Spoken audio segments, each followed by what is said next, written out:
तर सध्या राज्याच्या राजकारणात अशोक खरात प्रकरणाने खूप मोठी खळबळ उडवून दिलेली आहे.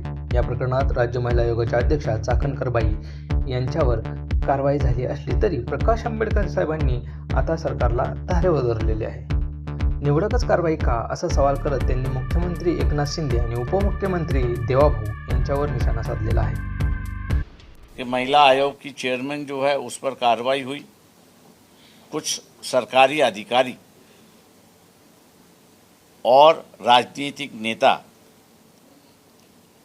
आमदार और खासदार ये भी उसी कृत्य में दिखाई देते हैं। तो हम महाराष्ट्र के मुख्यमंत्री से ये पूछना चाहेंगे कि आपका ये सिलेक्टिव कार्रवाई क्यों?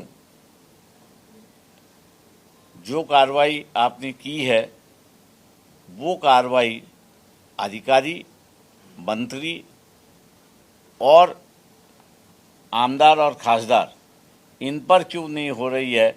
इस तरह कोणावरती कारवाई झाली नाही देवाभावाकडून, त्यांना ओबीसी म्हणून टार्गेट केला जाते असा प्रचार सुद्धा व्हायला वेळ लागणार नाही।